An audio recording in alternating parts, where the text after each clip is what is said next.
This is what is happening to the left, okay? I have long said that leftism is a form of decay.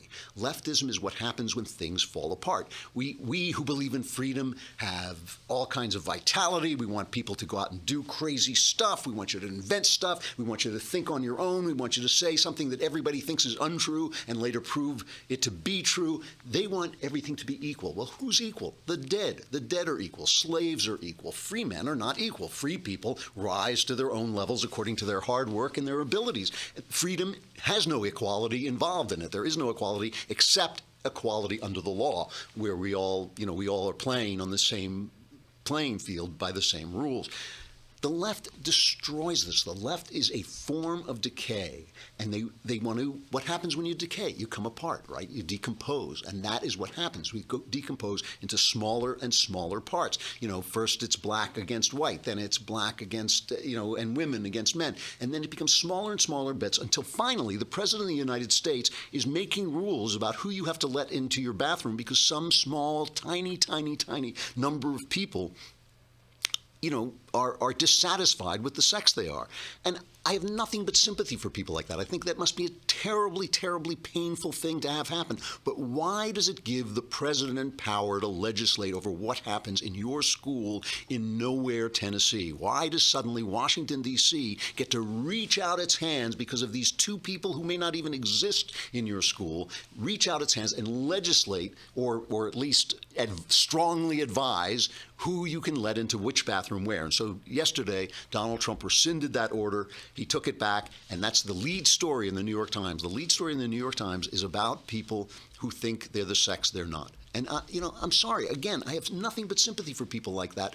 But it's a form of decay. It's a form of decay that we're not worried. When they talk about the other day, they had that day without immigrants, I thought, well, why isn't it fair to have a day without white men? What would that be like? Because I didn't even know. I only knew the day without immigrants was over when it was over. I realized that it happened because somebody told me. But I mean, what would happen if there were a day without white men? And why is that unfair? There's this guy. He calls himself Uncle Chang. I don't know what his real name is, but he made this computer program called a racism aggregator that goes on and transforms the word white to black, black to white in every web posts, like web posts of Huffington Post and BuzzFeed. So here's just a sample of Uncle Chang's racism aggregator. What it sounds like first, what was really written is first, and then when the Super Mario music starts, it's the racial aggregator changing it. When I say I don't like white women, it's not a reference to any specific white woman aside from maybe Taylor Swift.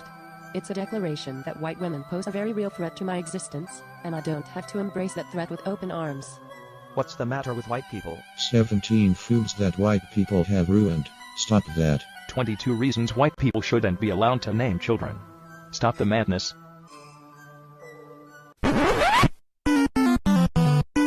When I say I don't like black women, it's not in reference to any specific black woman aside from maybe Taylor Swift. It's a declaration that black women pose a very real threat to my existence, and I don't have to embrace that threat with open arms. What's the matter with black people? 17 foods that black people have ruined. Stop that. 22 reasons black people shouldn't be allowed to name children. Stop the madness. Okay, so obviously it points out the fact that this is all racism because when things get old, they come apart. And this is why, when you have this system that doesn't work, you have to divide people in order to keep it going. Leftism doesn't work. Leftism leads to decay and death and stagnation because when things are equal, think what equality looks like. It looks like stillness. It looks like a flat line. It looks like death. And that is why leftism doesn't work and why people get tired of it. And the only thing you have left is division and hatred, and it has to be spurred on by the narrative. The narrative has to tell you that you are a bad guy for thinking Moonlight is not a good enough movie to win an Oscar. That now you're a bad guy. And that is why I have come down so strongly in the Trump camp in his war against the media, because I just think it's so important.